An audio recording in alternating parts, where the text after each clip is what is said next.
Hello, all the faculty, teachers, and students. So today, myself Ayush will be delivering a lecture about some basic concepts of chemistry.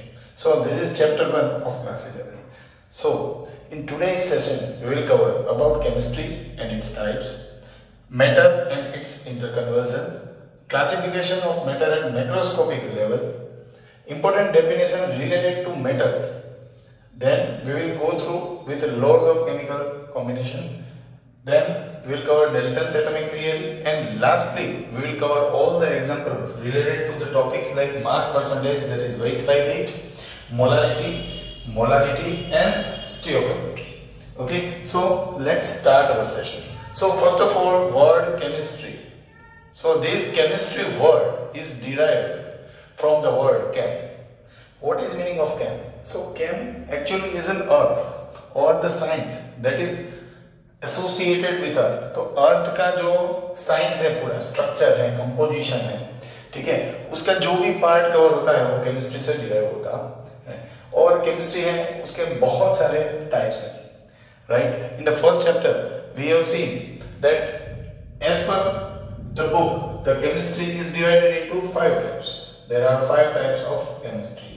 Okay, so which are the 5 types? So first type that we are going to see is physical chemistry.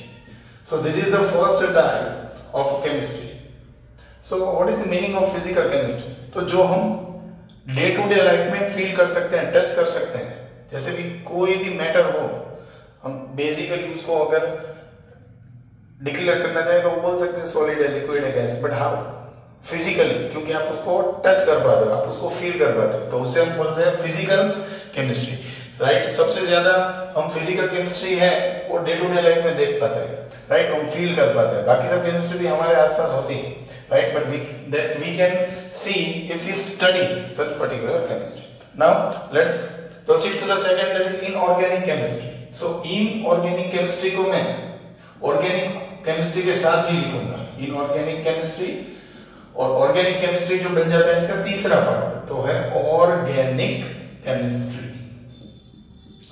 तो मैंने क्यों ये दोनों word साथ में लिखे? तो organic का मतलब होता है क्लास 10 का chapter 4 carbon and its compound. जो भी केमिस्ट्री है वो कार्बन हाइड्रोजन या CH बॉन्ड से जो जुड़ा हुआ है उसको ऑर्गेनिक केमिस्ट्री बोला जाता है. सो ऑब्वियसली इनऑर्गेनिक केमिस्ट्री किसे बोला जाएगा? जिसमें कार्बन और हाइड्रोजन का कोई भी एसोसिएशन हो ही नहीं, या फिर वो ऐसा केमिस्ट्री है जो एक ऐसे मैटर के साथ डील करता है जिसमें कार्बन या हाइड्रोजन की प्रेजेंस ही नहीं है, ठीक है. Now we are going to the fourth chemistry, that is biochemistry. So word itself tells that what is the meaning of biochemistry. Bio का मतलब होता है कि ऐसी केमिस्ट्री जो नेचर के साथ या ऑर्गेनिजम्स के साथ जो डील करती है, वो वाले केमिस्ट्री का नाम होता है biochemistry, right. And last but not the least, that is analytical chemistry. तो एनालिटिकल जो केमिस्ट्री है ये ऐसी केमिस्ट्री है जो सेंसर्स के साथ डील करती है, जो लैबोरेटरी इक्विपमेंट्स के साथ डील करती है, राइट. जो एक पर्टिकुलर वैल्यू को मेजर करना चाहती है, जो एक टेक्निक से फाइंड होती है लेबोरेटरी में, तो उससे बोला जाता है एनालिटिकल केमिस्ट्री. तो ये थे केमिस्ट्री और उसका 5 type. Okay, now let us proceed to the next topic, that is our matter and its interconversion. So second topic is matter and its interconversion. So first topic is already done. Now matter and its interconversion. So matter and its interconversion. Okay, so matter we can define easily with mainly 3 types, that is solid, liquid and gas. मैं उसको थोड़ा सा physically अगर दिखाना चाहूं तो solid के particle थोड़े एक दूसरे से नजदीक होते हैं, लिक्विड में थोड़े से दूर होते हैं, और गैस में तो बहुत दूर होते हैं, right. So can we convert this all matter interconversion of this matter is possible or not? Yes, it is easily possible. क्या हम सॉलिड को लिक्विड में कन्वर्ट कर सकते हैं? यस. तो उसको मैं फर्स्ट नंबर देता हूँ। लिक्विड को गैस में कन्वर्ट कर सकते हैं, यस, उसको मैं सेकंड नंबर दे देता हूँ। गैस को लिक्विड में कन्वर्ट कर सकते हैं, yes, third number. Same way fourth number. Solid directly क्या गैस में कन्वर्ट हो सकता है, yes, that is fifth number. And क्या गैस है वो सॉलिड में कन्वर्ट हो सकता है, yes, that is sixth number, right. तो हम एक एक करके सभी प्रोसेस को कवर करने की कोशिश करेंगे। सो सॉलिड टू लिक्विड जाने के लिए क्या क्या फैक्टर्स चेंज होना जरूरी है। तो फर्स्ट फैक्टर चेंज होने के लिए टेम्परेचर ज्यादा कर दो, प्रेशर कम कर दो। अगर हम टेम्परेचर को ज्यादा करेंगे तो ये जो एक एक पार्टिकल है उसके पास ज्यादा काइनेटिक एनर्जी आ जाएगी, एक दूसरे को धक्का मार के कोलाइड करके अपने अंदर स्पेस बनाने की कोशिश करेंगे, जिसके कारण ये जो पार्टिकल्स है उसकी इंटरमोलिकुलर स्पेस बढ़ जाएगी और वो खुद कन्वर्ट हो जाएगा। लिक्विड में है तो पहले प्रोसेस जिसमें इंटर कन्वर्जन हुआ सॉलिड टू लिक्विड उसे बोला जाता है जनरली मेल्टिंग, या फिर दूसरा वर्ड है fusion. Okay, now same factors हम अगर बढ़ाएंगे टेम्परेचर और प्रेशर को, मतलब टेम्परेचर बढ़ाएंगे और प्रेशर को कम करेंगे। प्रेशर को क्यों कम करेंगे? क्योंकि अगर हमने प्रेशर को कम किया तो ही जो इंटरमोलिकुलर स्पेस टेम्परेचर की वजह से बढ़ी है, राइट, वो एज इट इज रह पाएगी और वो अपना मैटर है वो चेंज कर पाएगा। So liquid to gas, this is the second number. Liquid to gas के कई सारे एग्जांपल हैं, जैसे कि हमारा पानी बॉईल होता है तो लिक्विड है वो गैस में कन्वर्ट हो जाता है। ये प्रोसेस का नाम है वेपोराइजेशन, राइट। सेम वे क्या गैस टू लिक्विड, मतलब ये तो पूरा उल्टा हो गया, मतलब स्पेस बहुत ज्यादा है, जैसे कि मैं ये रूम में खड़ा हूँ गैसीय स्टेट में है, राइट। यहाँ पे जो पार्टिकल्स है वो बहुत दूर है। अगर मुझे उसको नजदीक लेके आना है तो मुझे क्या करना पड़ेगा? प्रेशर को बढ़ाना पड़ेगा। अगर प्रेशर बढ़ेगा तो टेम्परेचर को मुझे कम करना पड़ेगा, क्योंकि अगर टेम्परेचर बढ़ाने से काइनेटिक एनर्जी बढ़ती है तो टेम्परेचर घटाने से काइनेटिक एनर्जी घटेगी, राइट। और प्रेशर बढ़ाने से क्या होगा? सब पार्टिकल एक दूसरे से नजदीक आ जाएंगे, तो गैस है वो किस में कन्वर्ट हो जाएगा? लिक्विड में, क्योंकि इंटरमोलिकुलर स्पेस है वो कम हो रही है, राइट। तो थर्ड वन जो है उसका नाम जो होगा गैस टू लिक्विड, उसका नाम होता है कंडेंसेशन। यही प्रोसेस होती है जब बारिश आती है। बारिश में जो बादल होते हैं वो गैसियस स्टेट में होते हैं, ऊपर जाते जाते टेम्परेचर कम हो जाता है, प्रेशर बढ़ जाता है एटमॉस्फेयर, इसके कारण बारिश आती है। सेम वे अगर लिक्विड को मैं सॉलिड में कन्वर्ट करना चाहूँ, जैसे कि हम बर्फ जमाते हैं फ्रिज के अंदर, पानी है वो मैंने ट्रे में डाला और उसको जमाया, उसमें ये प्रोसेस होती है, इसलिए इसका नाम है फ्रीजिंग या सॉलिडिफिकेशन। अभी मैं फ्रीजिंग लिखूंगा, ओके। देन अगर हम चेक करें कि सॉलिड टू गैस, क्या ये प्रोसेस पॉसिबल है? हाँ, ये भी पॉसिबल है। जैसे कि हम देख पाते हैं जो फिनाइल की गोली होती है व्हाइट कलर की फिनॉल टैबलेट्स, ओके, तो उसमें ये प्रोसेस होती है, इसको बोला जाता है सब्लिमेशन। इसको बोला जाता है सब्लिमेशन, जिसमें सॉलिड का कन्वर्जन डायरेक्टली या नैफ्थलीन बोल कैम्फर का कन्वर्जन जो होता है, ठीक है, जिसको मैं ऐसे ही रख तो उड़ जाएगा। सेम में क्या गैस से सॉलिड में कन्वर्जन पॉसिबल है? तो कि हाँ है। तो ये कहां पे होता है? ये होता है माउंटेनियस रीजन में, जहां पे टेम्परेचर बहुत कम होता है, प्रेशर बहुत ज्यादा होता है, जिसके कारण बर्फ जम जाता है। वहां पे कोई भी कंपनी या कोई भी आइस फैक्ट्री नहीं है जो बर्फ जमाती है, पर due to the atmospheric condition the ice is getting deposited on that mountain. तो सिक्स्थ प्रोसेस जो नाम है उसका नाम है डिपोजिशन। उसका नाम है डिपोजिशन। सो होपफुली मैटर और इंटर कन्वर्जन है वो बहुत ही इजीली मैंने समझा दिया है, right. So coming to the next topic, that is classification of matter at macroscopic level. तो माइक्रोस्कोपिक लेवल का मतलब होता है, माइक्रोस्कोपिक लेवल का मतलब होता है वो छोटे से एक मैटर को या फिर एक मैटर की चीज को देखना। तो मैक्रोस्कोपिक का मतलब होता है कि कोई भी चीजों को अगर हम बड़े साइज में देखें तो उसको बोला जाता है मैक्रोस्कोपिक लेवल। तो कोई भी मैटर है उसको अगर हम मैक्रोस्कोपिक लेवल से देखेंगे तो मैटर के दो टाइप्स होते हैं। मैटर के दो टाइप्स होते हैं, एक को बोला जाता है प्योर सब्सटेंसेस और दूसरे को बोला जाता है मिक्सचर।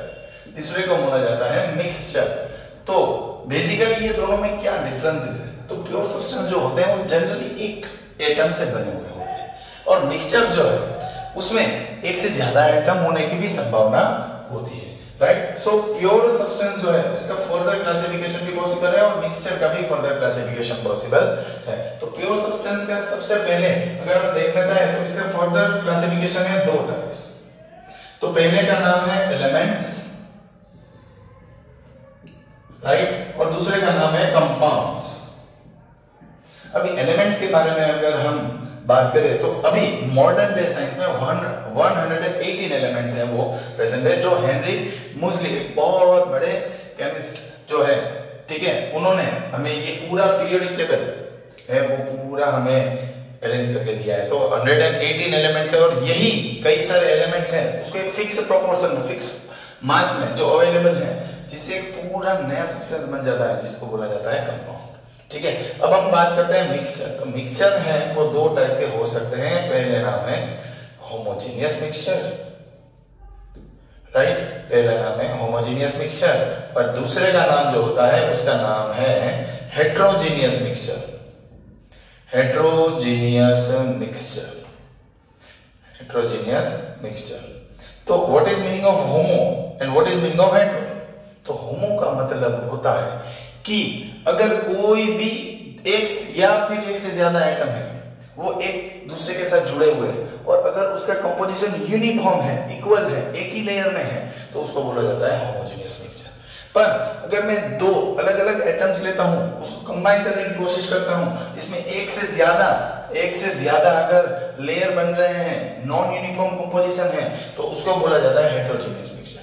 इसका अगर हम एग्जांपल ले तो सॉल्ट इन वाटर, राइट, और अगर मैं इसका एग्जांपल लूं तो सॉल्ट इन शुगर। अगर मैं सॉल्ट और शुगर को मिक्स करूंगा तो both are having the same white colour, पर उसका जो कंपोजिशन है वो नॉन यूनिफॉर्म है, राइट। दूसरा मैं अगर इसका एग्जांपल लूं तो है ऑयल इन वाटर, और अगर मैं इसका एग्जांपल लूं तो शुगर इन वाटर, या फिर कई सारे एग्जांपल है जैसे कि lemonade, right. All of this example are of homogeneous and heterogeneous mixture. So hopefully मैंने जो मैक्रोस्कोपिक लेवल है मैटर का वो मैंने बहुत अच्छे से क्लियर कर दिया है। So will proceed to the next topic. Okay, so next topic तो यहां तक कवर हो चुका है। Is important definition that we are going to see in matter. तो क्या क्या इंपॉर्टेंट डेफिनेशन है, ठीक है, तो उसके बारे में हम पढ़ने वाले हैं। तो सबसे पहली जो इंपॉर्टेंट डेफिनेशन है वो है मास। दूसरी हम जो पढ़ने वाले हैं उसका नाम है वॉल्यूम। तीसरी जो पढ़ने वाले वो ये दोनों जो रिलेटेड होता है उससे है डेंसिटी, जिसका सिंबल होता है रो, राइट। और चौथा जो पढ़ने वाले जो ये मैटर के साथ बहुत ही एसोसिएटेड होता है जिसका नाम है टेम्परेचर, तापमान, ठीक है। तो ये सब कुछ हम पढ़ने वाले हैं और लास्ट में जो हम पढ़ने वाले हैं जो मास से रिलेटेड है उसका नाम है वेट। ओके, सो एक एक करके हम सबका आइडिया लेंगे। बहुत ही कॉमनली मैं आपको सिखाने वाला हूं। तो what is meaning of mass? तो कितना अमाउंट में मैटर एक सब्सटेंस के अंदर मौजूद है उसको बोला जाता है mass. So amount of matter present in substance, इसको बोला जाता है मास। अब कोई भी सब्सटेंस है जो अर्थ के ऊपर मौजूद है उसके ऊपर एक फोर्स लगने वाला है जो डाउनवर्ड डायरेक्शन में होता है, इसका नाम है ग्रेविटेशनल फोर्स। अगर ये फोर्स नीचे लगता है तो उससे ही एक नया क्वांटिटी डिराइव हो जाता है जिसका नाम है वेट, जो फॉर्मूला हमने ऑलरेडी क्लास 9 में पढ़ लिया है, W = m × g। Okay, so what is the meaning of wait?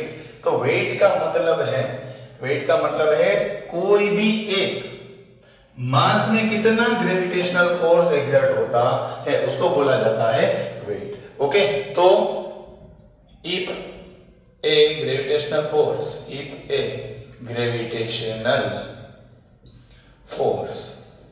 acts on an object, then it is called weight, then it is called weight।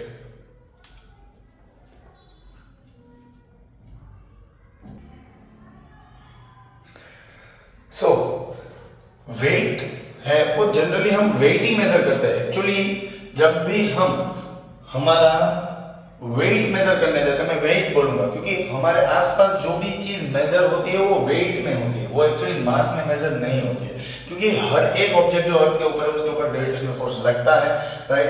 तो इसीलिए हम वेट मेजर करते हैं, हम कभी मास मेजर करते ही नहीं है। हमें मालूम है what is meaning of G, G is the gravitational acceleration. Okay, now what is volume, तो कितनी हवा एक मैटर के अंदर प्रेजेंट है। So amount of space occupied, amount of space occupied in a given matter, in a given matter, given matter में कितना जगह है उसको बोला जाता है वॉल्यूम, उसको बोला जाता है volume. Now coming to density, what is meaning of density, तो density is derived from two different quantity, that is mass and volume. So density का फॉर्मूला होता है mass that is small m by volume that is capital V। Density का symbol अभी मैंने रो लिखा हुआ है, क्लास 9 तक डेंसिटी को D से डिनोट होता है, बाकी ये ग्रीक लेटर रो से डिनोट होता है। तो कितना मास भरा हुआ है एक गिवन स्पेस में, कितना अमाउंट ऑफ मैटर प्रेजेंट है गिवन स्पेस में, इसको बोला जाता है डेंसिटी। ठीक है, अगर हम आगे बढ़े टेम्परेचर, तो टेम्परेचर है उसका मतलब क्या है, टेम्परेचर का मतलब होता है कितना तापमान है या कितना ना हीट है हमारे आसपास। सिंपल तरीके से बोले तो due to the atmospheric air what is the amount of heat present और heat that will affect the matter is called temperature. Okay, तो टेम्परेचर जो है उसको क्या बोला जाता है, amount, the amount of heat okay exerted on an object, exerted on an object, इसको बोला जाता है टेम्परेचर। इसका ऐसा यूनिट है, इसको बोला जाता है ऐसा यूनिट को बोला जाता है, ऐसा यूनिट इज केल्विन। ओके, ऐसा यूनिट इज केल्विन। और अगर हमें कोई भी टेम्परेचर दिया है मैटर का डिग्री सेल्सियस और अगर हमें इसको कन्वर्ट करना है केल्विन में, तो उसका एक बहुत सा सिंपल सा रिलेशन है, 0 degree Celsius is equal to 273 Kelvin होता है, राइट। तो अगर मुझे 20 डिग्री सेल्सियस दिया हुआ है, विच इंप्लाइज 20 डिग्री सेल्सियस मुझे दिया हुआ है, तो उसको मैं अगर 273 के साथ ऐड करूंगा तो उसका कन्वर्जन डायरेक्टली हो जाएगा 293 केल्विन। तो कोई भी डिग्री सेल्सियस को कन्वर्ट करने के लिए ये फॉर्मूला है, that is 0 degree Celsius is equal to 273 Kelvin. Okay, सबके अलग अलग यूनिट है, जैसे इसका यूनिट है उसको बोला जाता है किलोग्राम और ग्राम, वॉल्यूम है उसको मीटर क्यूब या सेंटीमीटर क्यूब में मेजर किया जाता है। ओके, डेंसिटी है उसका यूनिट जो है वो केजी पर मीटर क्यूब बोला जाता है। टेम्परेचर है उसको जनरली हम केल्विन में लेते हैं, पर अगर फ़ारेनहाइट में है ओके तो उसका फॉर्मूला भी अलग होता है। वेट है, वेट उसको डिराइव करने वाले हमारे महान सर आइजैक न्यूटन थे, तो इसके ऊपर उनका यूनिट भी डिराइव हुआ है जिसको बोला जाता है n, राइट। तो इसीलिए ये सब उसके यूनिट्स हैं। ओके, सो हमने अभी पढ़ लिया है important definition related to matter. Okay, so अब हम प्रोसीड करने वाले हैं नेक्स्ट टॉपिक के ऊपर।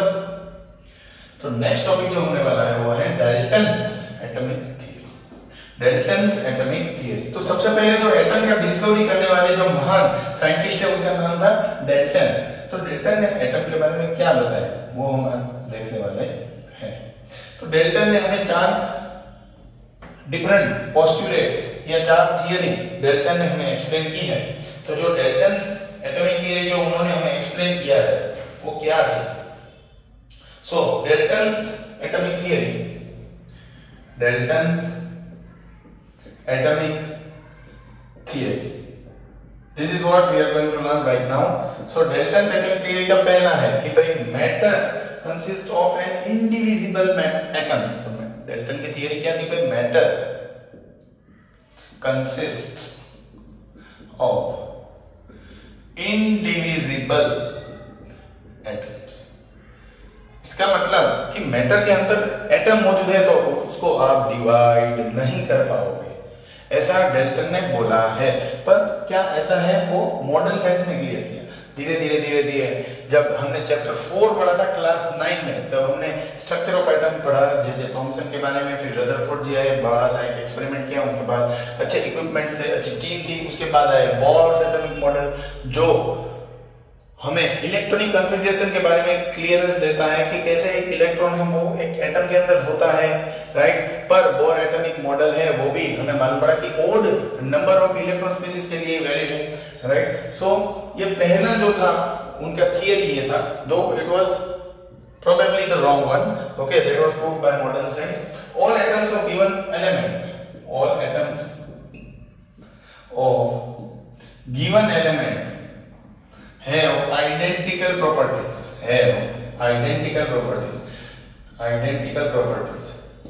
तो इसका मतलब मैं आपको बहुत सिंपल तरीके से समझाऊंगा। अगर मैं कार्बन का एटम लेता हूँ इंडिया से और वही कार्बन का एटम लेता हूँ अमेरिका से और वही लेता हूँ चाइना से, तो सबकी केमिकल और फिजिकल प्रॉपर्टी सेम रहने वाली है। Now going to the third postulate, okay, third postulate is that it follows law of conservation of mass. इसका मतलब क्या है कि कोई भी एटम का मास है वो ना कभी चेंज होगा, right? You can not neither create it और neither it can not destroy it, okay. So mass can neither be created nor it can be destroyed, for atom, okay। and the fourth point उन्होंने जो बोला था, okay, तो compounds are formed due to combination of atom in proportion, तो एक compound कैसे बनता है? एक कंपाउंड ऐसे बनता है कि जब दो एटम है वो एक फिक्स्ड प्रोपोर्शन में मिक्स हो तो कंपाउंड बोला जा सकता है। जैसे कि कार्बन और ऑक्सीजन को लो, अगर मैं इसका एक एटम लूंगा और इसका दो एटम लूंगा तो इससे एक कंपाउंड बन जाएगा जिसका नाम है CO2, कार्बन डाइऑक्साइड गैस, जो हम एक्सहेल करते हैं ड्यूरिंग रेस्पिरेशन। सो ये थी पूरी डाल्टन्स एटॉमिक थियरी जो मैंने आपको बहुत इजीली एक्सप्लेन कर दी है।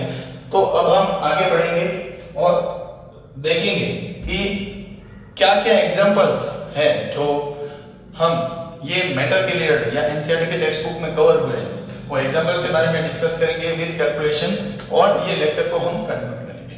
सो लास्ट 4 एग्जांपल्स हम देखने वाले हैं। सबसे पहला जो एग्जांपल हम देखने वाले हैं वो है मास परसेंटेज का example. So this is example based on mass percentage, okay। So if 40 gram of NaOH, if 40 gram of NaOH is present, if 40 gram of NaOH is present in 500 gram of its aqueous solution, right? Then calculate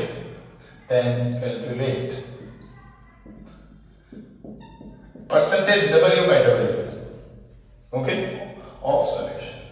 तो हमें percentage W by W है वो find करना है। तो कोई भी solution है वो दो पार्ट में बनता है। Solution is made up of 2 part that we have studied, that is solute that is present in very less quantity and second one is solvent, okay. Solute और सॉल्वेंट से पूरा सॉल्यूशन बना जाता है। पर हमें पूछा गया है क्या कि हमें percentage W by W ratio calculate करना है। सो what is the formula of percentage W by W? So percentage W by W का फॉर्मूला है amount of solute divided bye amount of solution, right, into 100। अगर ये दोनों हैं वो किसमें वेट में है, तो मतलब कि दोनों जो हमें केमिकल्स दिए हुए हैं वो उसका रिप्रेजेंटेशन क्वेश्चन में हमें मास में दिया हो, जो कि दिया हुआ है ग्राम और ग्राम, तो हम ये फॉर्मूला का यूज कर सकते हैं। तो यहाँ पे हमें पहले वो आइडिया लेना है कि सॉल्यूट क्या है, ओके। तो ये सॉल्यूट है NaOH, ठीक है, is present in 500 gram of solution. So solvent जब भी ना दिया हो तो we can take universal solvent that is water. तो अगर हमें NaOH 40 ग्राम NaOH को हमने डिसॉल्व किया हुआ है पानी के अंदर, ठीक है, तो हमें वो फाइंड करना है कि कितने प्रतिशत NaOH है वो डिसॉल्व हुआ है पूरे सॉल्यूशन के अंदर, okay. So very simple, 40 by 500 into 100, so 0 0 cancel, 0 0 cancel, 40 divided by 5, that is 8। So what is the percentage value W by W, that is 8%। तो इसका मतलब ये हुआ कि कितना परसेंटेज NaOH डिसॉल्व है, 8%। तो बाकी का जो भी केमिकल यहाँ पे जो भी सॉल्वेंट है उसका मास प्रेजेंट है वो कितना हो सकता है, 92% हो सकता है। ओके, क्वाइट लॉजिकल है ये बात। तो अभी हम आगे बढ़ेंगे नेक्स्ट एग्जांपल की ओर और हम मोलारिटी के बारे में डिस्कस करेंगे। अभी हम मोलारिटी के बारे में डिस्कस करने वाले हैं। जैसे हमने अभी मास परसेंटेज के बारे में डिस्कस किया, वैसे ही हम मोलारिटी का एक एग्जांपल लेके उसको समझने की कोशिश करेंगे।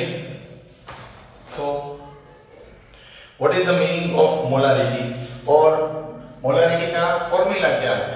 जैसे मास परसेंटेज का है वेट बाय वेट इनटू 100, तो मोलारिटी का फॉर्मूला क्या है वो भी देखेंगे और हम वो भी चेक करेंगे कि भाई मोलारिटी है वो हमें क्या देने की कोशिश करता है। ठीक है, सो what is molarity, what is molarity of 50 ml solution, 50 ml solution, okay, 50 ml solution containing 50 ml solution containing 2.355 gram of H2SO4। तो इसमें क्या बोला गया है कि भाई मोलारिटी क्या है, 50 ml सॉल्यूशन दिया है और उस सॉल्यूशन में 2.335 ग्राम ऑफ H2SO4 है, तो मोलारिटी आप कैलकुलेट कीजिए। ठीक है, पूरा सॉल्यूशन का वॉल्यूम दिया है 50 ml, उसके अंदर हमने 2.355 ग्राम H2SO4 को डिसॉल्व किया, तो इसका मतलब क्या हुआ, ये क्या है, ये जो दिया हुआ है वो है सॉल्यूट। ठीक है, तो मोलारिटी का पहले मैं फॉर्मूला लिखने की कोशिश करूंगा। तो what is the meaning of molarity. So molarity is nothing but mole by mass. Molarity is equal to mole by mass. ठीक है, पर मोल किसके, तो mole of solution, solute, mole of solute divided by, okay, so mole of solute divided by mass of solution.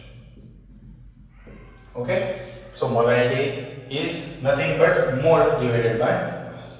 So mole क्या हो सकता है solute में, तो मोल जो है, मोलर मास जो है, molar mass of H2SO4 is given as 98 ग्राम।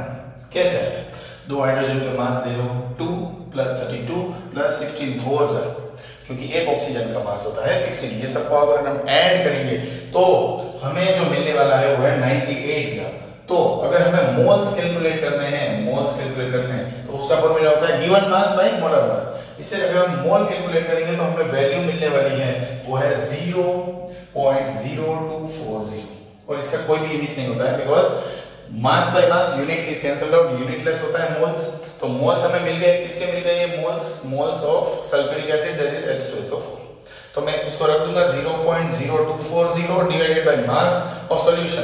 पर यहाँ पे मास ऑफ सॉल्यूशन जो दिया हुआ है वो किस में दिया हुआ है, हमें वॉल्यूम में दिया हुआ है, सॉरी। तो यहाँ पे फॉर्मूला में थोड़ा सा गड़बड़ है जिसका नाम है वॉल्यूम।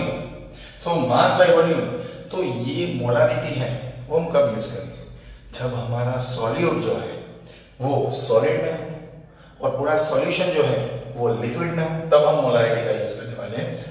तो यहाँ पे वही है, तो हमें दिया हुआ है मोल डिवाइड बाय वॉल्यूम, तो वॉल्यूम जो दिया हुआ है वो है क्या, 50।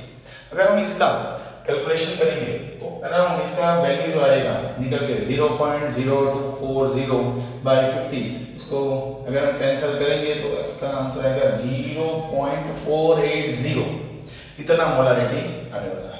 और क्या इसका यूनिट हो सकता है, इसका यूनिट है ग्राम पर ml। ठीक है, ये इसका यूनिट है। तो फॉर्मूला में थोड़ी सी गड़बड़ी हो गई थी, तो जब भी हमें कोई भी सॉल्यूट दिया हुआ है सॉलिड में और पूरा सॉल्यूशन लिक्विड में, और अगर हमें वो प्रेजेंस चेक करना है कि कितना पोर्शन या कितना पार्ट सॉल्यूट का प्रेजेंस होता है in the solution, then we can use this formula that is called molarity. Okay, now we'll go further and we'll cover what is the meaning of molarity in the solution. तो molarity का एक हम example करेंगे last में stoichiometry का, और फिर ये लेक्चर हो जाएगा पूरा खत्म। So let's start with molarity example. Okay, so find, question है find molarity of H2SO4 solution of H2SO4 solution containing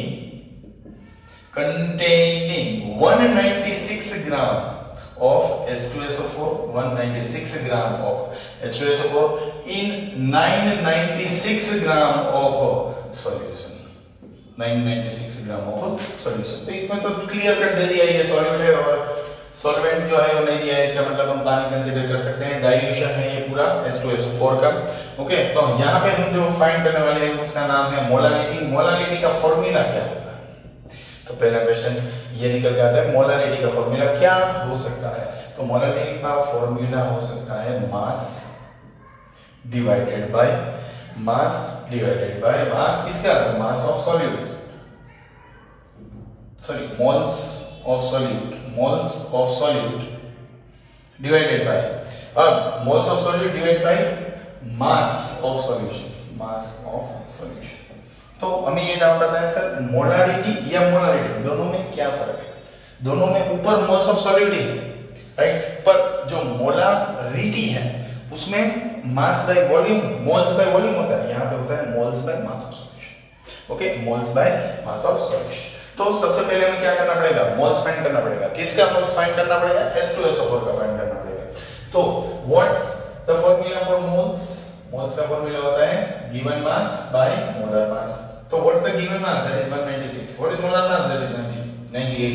so if you calculate you will be having moles as 2। तो मोल का सिंबल होता है small m। Okay, तो हमें moles मिल गए हैं 2, तो इसकी वैल्यू हमें मिल गई।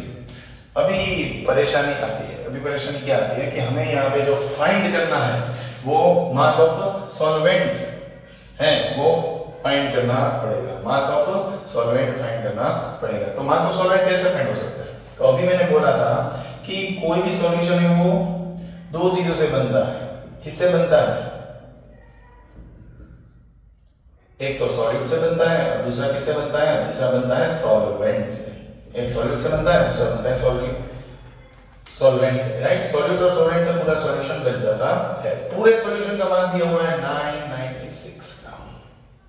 वेट ऑफ सॉल्यूट दिया हुआ है दैट इज 196। तो वेट ऑफ सॉल्वेंट मिल जाएगा, वेट ऑफ सॉल्वेंट। ओके, इसको अगर हम इस तरफ लेके आएंगे, इसका हो जाएगा 800 ग्राम। तो वेट ऑफ सॉल्वेंट हमें मिला है 800 ग्राम। तो weight of solvent finally we are having 800 gram. तो वेट ऑफ सॉल्वेंट मिल चुका है, हाँ मिल चुका है, राइट। तो अभी हम क्या ये फॉर्मूला का यूज कर सकते हैं? यस, कर सकते हैं। तो क्या मोल्स मिला हमें 2 डिवाइड बाय क्या मास ऑफ सॉल्वेंट मिला 800। पर क्या ये मास में दिया हुआ है वो ग्राम में है? हाँ है। क्या ऐसा यूनिट किलोग्राम है? हाँ। तो डिवाइड बाय करना पड़ेगा 1000, राइट। तो 2 into 1000 डिवाइड बाय 800। ओके, ये जाएगा इसके साथ 400, ये गया इसके साथ। तो 10/4 की अगर आप कैलकुलेशन करने की कोशिश करोगे तो इसका आंसर है 2.5। ओके, तो इसका क्या यूनिट हो सकता है? तो क्या इसका यूनिट हो सकता है? इसका यूनिट नहीं हो सकता है। क्यों नहीं हो सकता है? क्योंकि दोनों मास हो सकता है, सॉरी। तो इसका यूनिट है वो कैसे लिखा जा सकता है? तो 2.5 मोल, ठीक है। तो यहाँ पे हमने ये एग्जांपल देखा। अब हम लास्ट जो एग्जांपल जिससे ये पूरा लेक्चर है वो कंक्लूड हो जाएगा, जिसका नाम है स्टोइकोमेट्री। तो what is the meaning of stoichiometry? Stoichiometry is the quantitative analysis. किसका क्वांटिटेटिव एनालिसिस है? तो रिएक्टेंट्स एंड प्रोडक्ट का। तो स्टोइकोमेट्री में क्या देखा जाता है? स्टोइकोमेट्री में ये देखा जाता है कि कोई भी एक केमिकल रिएक्शन में क्या दो चीजें मेन होती है? तो वो होते हैं रिएक्टेंट्स और प्रोडक्ट, राइट। तो वैसे तो कैटलिस्ट और कई सारे फैक्टर्स आते हैं, राइट। पर अगर आपको एक रिएक्शन दे दिया जाए, राइट, और उसमें आपको बोला जाए कि कितना रिएक्टेंट यूज हुआ है, उसकी क्वांटिटी फाइंड करिए, तो आप ये एनालिसिस से फाइंड कर सकते हो। या फिर ये रिएक्शन का प्रोडक्ट बन जाने के बाद कौन सी चीज है वो अभी भी प्रेजेंट है, राइट। तो अभी हम जो एग्जांपल देखने वाले हैं वो बेस्ड ऑन स्टोइकोमेट्री। तो ये हमें वो आइडिया देता है कि कौन सा रिएक्टेंट है वो लिमिटिंग है, कौन सा एक्सेस है, वो सब के बारे में आइडिया देने वाला है। So there is an example कि 1 gram of mg is burned in a vessel with 0.5 gram of O2। Then first question जो आता है वो है which reactant is present in excess, okay. And second जो आता है find mass of it, मतलब कौन सा रिएक्टेंट है वो एक्सेस में प्रेजेंट है और आप उसका मास भी फाइंड कर लीजिए। तो सबसे पहला स्टेप जो स्टोइकोमेट्री का होता है वो होता है बैलेंस द केमिकल रिएक्शन। उसके लिए हमें केमिकल रिएक्शन लिखना भी जरूरी होता है। तो हमें भी मालूम है मैग्नीशियम का सिंबल होता है Mg plus O2 gives you MgO। अगर हम इसको बैलेंस करने की कोशिश करेंगे तो यहाँ पे 2 आ जाएगा, यहाँ पे 2 आ जाएगा। मैं सबके मोलर मास लिखने वाला हूँ। सो 2 × 24, यहाँ पे केमिकल 2 × 16, 2 × 24 प्लस 16, ये कुछ इसके मोलर मास होते हैं। क्यों मैंने मास लिखा है? क्योंकि ये मास एनालिसिस है किसका? स्टोइकोमेट्री का। ठीक है, तो अभी हमें फाइंड करना है कौन सा एक्सेस रिएजेंट होता है। ठीक है, तो यहाँ पे मैं बोल सकता हूँ 48 ग्राम ऑफ Mg किसके साथ रिएक्ट होता है? रिएक्ट्स विथ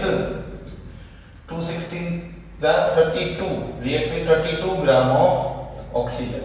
तो अगर मुझे 1 ग्राम के बारे में फाइंड करना है तो 1 gram of Mg reacts with 32/48 of O2। तो इसका मतलब ये हुआ 1 ग्राम है, 1 ग्राम ऑफ Mg वो किसके साथ रिएक्ट करने वाला है? 1 gram of Mg will react with, अगर हम इसको रिड्यूस करेंगे तो इसकी कुछ वैल्यू निकल के आएंगे 0.66 ग्राम ऑफ O2, राइट। तो 1 ग्राम Mg के लिए 0.66 ग्राम ऑफ O2 चाहिए। तो अगर मेरे पास 0.5 ग्राम ऑफ O2 है तो उसके लिए मुझे कितना मैग्नीशियम चाहिए? ये क्वेश्चन। ठीक है, अगर मेरे पास 0.5 ग्राम ऑफ O2 है तो कितना चाहिए? तो इसको अगर हम एक्सटेंड करें तो इसको, ये एग्जांपल को अगर हम एक्सटेंड कर ले तो सबसे पहले हमें फाइंड करने की जरूरत है इसमें एक्सेस रिएजेंट या फिर लिमिटिंग और एक्सेस रिएजेंट। तो हम आइडिया कैसे लगाएं कि लिमिटिंग कौन सा है और एक्सेस कौन सा है? तो जो एक रिएक्टेंट पूरा इस्तेमाल हो जाता है उसको बोला जाता है लिमिटिंग रिएक्टेंट। तो क्लियर कट आइडिया आ जाएगा कि ये कम क्वांटिटी में मौजूद है, ये ज्यादा क्वांटिटी में मौजूद है। तो इसका मतलब ये जो है वो Lr है और ये वो है Er है। Lr का मतलब होता है लिमिटिंग रिएजेंट, Er का मतलब होता है एक्सेस रिएजेंट। ओके, तो अभी हम क्वेश्चन को अगर आगे बढ़ाएं तो 0.5 gram of O2, 0.5 gram of O2 को अगर हमें फाइंड करना है कि इसमें कितना मैग्नीशियम जो है वो आ सकता है, that can be easily find by the cross multiplication method. कैसे फाइंड कर सकते हैं हम? Cross multiplication method. तो अगर 48 ग्राम के लिए 1 की जरूरत होती है, ठीक है, तो 0.5 ग्राम के लिए कितना?